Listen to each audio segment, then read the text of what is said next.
गंदम से एलर्जी, मरोड़, दस्त, वीट एलर्जी, सिलिक डिजीज़ और ग्लूटेन एलर्जी। आज मैं आप दोस्तों को होम्योपैथिक ऐसी मेडिसिन बताऊंगा जो सिलिक डिजीज़ की चंद एक अलामात को कवर करने के लिए बड़ी मावन मावन साबित होगी। बिस्मिल्लाहिर्रहमानिर्रहीम। अस्सलाम वालेकुम। मैं हूं आपका homeopathic doctor Mohammad Fahim Fahim homeopathic clinic city Muzaffargarh से। उम्मीद करता हूं आप तमाम दोस्त खैर खैरियत से होंगे और अल्लाह पाक की दी हुई बेशुमार नेमतों का शुक्र अदा कर रहे होंगे। जी दोस्तों, आज हम बात करेंगे सीलिक डिजीज़ के ऊपर, गंदम से एलर्जी, मरोड़ या दस्त वगैरह। सीलिक डिजीज़ वाले अक्सर पेशेंट हैं, या बच्चे हैं या बड़े हैं, अक्सर पेशेंट को जो है ना मरोड़ हो जाते हैं, पेट में दर्द होता है और दस्त लग जाते हैं, मोशन लग जाते हैं। ऐसे पेशेंट को मोशन कमज़ोरी हो जाती है, खून की कमी हो जाती है। वो गंदम से बनी हुई अशिया जो है ना वो इस्तेमाल नहीं कर सकते। आज मैं आपको गंदम की एलर्जी से ऊपर, ग्लूटेन एलर्जी या सीलिक डिजीज़ के ऊपर हम तफसीलन बात करेंगे, उसकी अलामात और उसकी वजूहात और उसकी एहतियात क्या होगी, और होम्योपैथिक मेडिसन जो है ना, आज एक होम्योपैथिक मेडिसन आप दोस्तों से शेयर करूँगा। वैसे तो सीलिक डिजीज़ एक बहुत बड़ा टॉपिक है, इसके ऊपर ये बहुत बड़ा टॉपिक है और इसका प्रॉपर पेशेंट जो है ना उसका प्रॉपर इलाज होता है और उसकी पूरी डायग्नोज होती है और तशखीस होती है।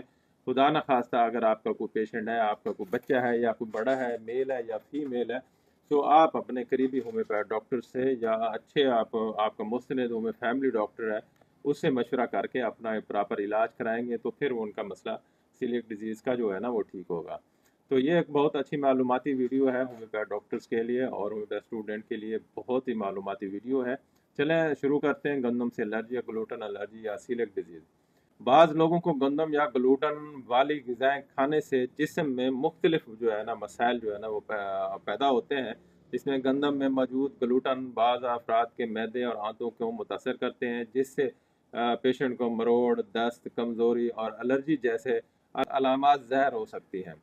इसकी जो मेन अलामात हैं वो कौन कौन सी हैं, इस पेशेंट को जब जो पेशेंट सिलिक डिजीज़ का होता है, जो गंदम से एलर्जी होती है, उसकी जो अलामात होती है वो पेट में शदीद मरोड़ होता है, पेट में उसके दर्द होता है, बार बार दस्त आते हैं, ऐसे पेशेंट को पेट फूल जाता है, गैस हो जाती है, अक्सर ऐसे पेशेंट को मतली वगैरह होती है, काय होती है, जिस्म में कमज़ोरी वगैरह होती है, वज़न उसका रोज़ बरोज़ उसका कम होता जाता है और जल्द पार खारिश होती है और छोटे छोटे उनको ना दाने निकलते हैं।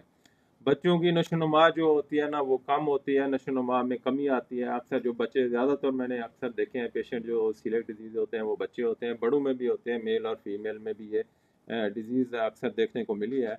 और थकावट अक्सर रहती है, ऐसे पेशेंट को खून की कमी बहुत ज़्यादा होती है। जब वो ग़िज़ा खाएगा नहीं, उसकी ग़िज़ाइयत की कमी होगी, खुराक की उसकी कमी होगी, तो वो ऐसा ऐसा एनीमिक पेशेंट हो जाएगा, उसको खून की कमी हो जाएगी। गंदम खाने के बाद उसकी तबीयत जो है ना वो ख़राब होना शुरू हो जाती है।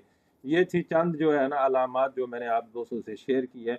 इसकी जो वजूहात होती हैं ना वो गंदम या ग्लूटेन से जिस्म की हसासियत हो जाती है, आंतड़ें कमज़ोर हो जाती हैं और बार बार फास्ट फूड और बेकरी आइटम्स का इस्तेमाल भी इसकी जो है ना वजूहात हो सकती हैं। और सीलिक डिजीज़ जो है ना वो है क्या, इस हवाले से भी हम बात करेंगे।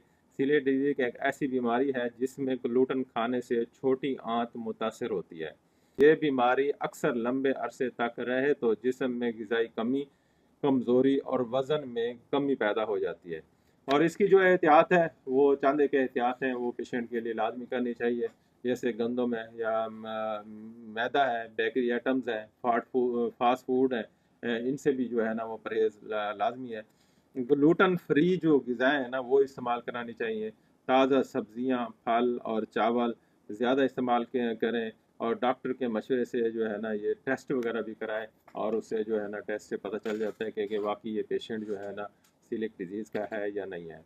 तो इसकी जो आज की जो होम्योपैथी की मेडिसिन है, जो बहुत सारी इसकी सिम्पटम जो है ना वो कवर हो सकती हैं। जैसे गंदम से एलर्जी होती है, जो पेट में मरोड़ होते हैं, पेट में दर्द होता है या ऐसे पेशेंट को दस्त लग जाते हैं, तो उसकी होम्योपैथिक बेहतरीन मेडिसिन है वो है आर्सेनिक एल्बम। तो हम आर्सेनिक एल्बम होम्योपैथी एक मेडिसिन है जो हम पेशेंट को इस्तेमाल कराते हैं।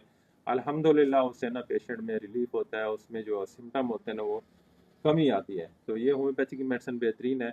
इसके अलावा होम्योपैथी की बहुत सारी और पेशेंट की मेडिसिन है, जैसे खून की कमी हो जाए तो लेसिथिनम है, वनेडियम है, चाइना है, ये मेडिसिन भी हम इस्तेमाल कराते हैं। वो भी अलामात के मुताबिक हम पेशेंट को देते हैं। और कमज़ोरी वगैरह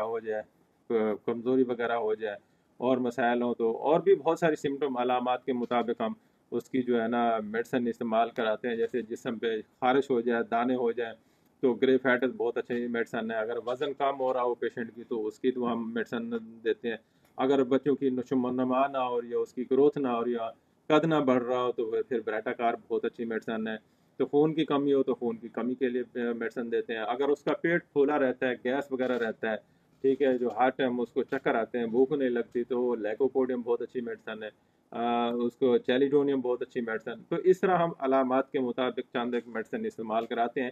لیکن آج کی جو میڈیسن تھی وہ تھی آرسینک ایلبم. آرسینک ایلبم اگر آپ کا کوئی پیشنٹ ہے جس کو گندم سے الرجی ہے اور سلیک ڈیزیز کا پیشنٹ ہے، اس کو پیٹ میں مروڑ ہوتا ہے اور اس کو دست لگے ہوئے ہیں، تو آرسینک یہ ہر گھر کی ضرورت ہے. اگر آپ میں یہ میڈیسن پڑی ہے، اگر کسی بچے کو پیٹ میں مروڑ ہو گیا یا دست ہو گیا تو اس کے آرسینک کے چند ایک قطرے پانی میں حل کر کے استعمال کرانے سے نا فوراً ریلیف ملتا ہے. جب میں ریلیف مل جائے اس کے بعد آپ اپنے قریبی ہومیوپیتھ ڈاکٹر سے جا کے اس بچے کو یا بڑے کو یا جس کو بھی سیلیک ڈیزیز ہے اس سے چیک اپ کرائیں، اس سے مکمل علاج کرائیں. تو اس سے آپ ہومیوپیتھی سے ہیلپ لے سکتے ہیں. ہومیوپیتھی بہت اچھا علاج ہے. ہومیوپیتھی سے مرضیں کیور ہو جاتی ہیں الحمدللہ. 26 سال سے پریکٹس کر رہے ہیں اور اللہ پاک کے کرم سے جو ہے نا ہمیں رزلٹ مل رہا ہے. دعاؤں میں یاد رکھیں. آپ کا دوست ہومیوپیتھی ڈاکٹر محمد فہیم. اللہ حافظ.